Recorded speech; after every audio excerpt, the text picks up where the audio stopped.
കഴിഞ്ഞ കുറച്ച് ദിവസത്തെ ഇത് വെച്ചിട്ട് ഈ പറയുന്ന പഴയ വൈബുകളാ നല്ലതെന്നുള്ള രീതിക്ക് പോകുന്നുണ്ട്. അങ്ങനെ പോട്ടെ മോനെ. മറ്റേ നമുക്ക് കാര്യങ്ങൾ പറയാനായിട്ട് പറയേണ്ട വേദിയിൽ പറയേണ്ട ഭാഷയിൽ പറയുക. ആരെ വേദനിപ്പിക്കണ്ടല്ലോ, നമുക്ക് പറയാമല്ലോ. ഈ പറഞ്ഞതുപോലെ അതിന് പകരം കിടന്നോണ്ട് ചുമ്മാതെ വെറുതെ അട്ടഹാസവും റീലും മണ്ണാൻ കെട്ടി അതൊക്കെയാണ് ഇപ്പൊ ഫാഷൻ. ഈ റീൽ എന്ന് പറയുമ്പോഴേ സൂക്ഷിച്ചോട്ടെ, അതിന്റെ അയലത്തൂടെ പോകല്ലേ. അത് കൊള്ളായിരുന്നു.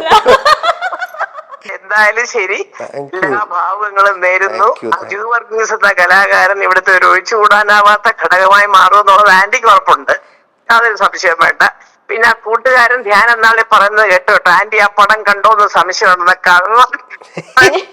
ഞാൻ കണ്ടില്ലെങ്കിൽ കണ്ടില്ലെന്ന് പറയാൻ ഒരു മടിയില്ലാത്ത ആളാണ് ഈ ആന്റി എന്ന് പറഞ്ഞാൽ. പുതിയ പടം കണ്ടില്ല, മറ്റേ വർഷങ്ങൾക്ക് ശേഷം ഇപ്പൊ ഇറങ്ങിയ ഒരു പടം കാണാൻ പോകാൻ പറ്റിയില്ല, അത് കാണാം തീർച്ചയായിട്ടും.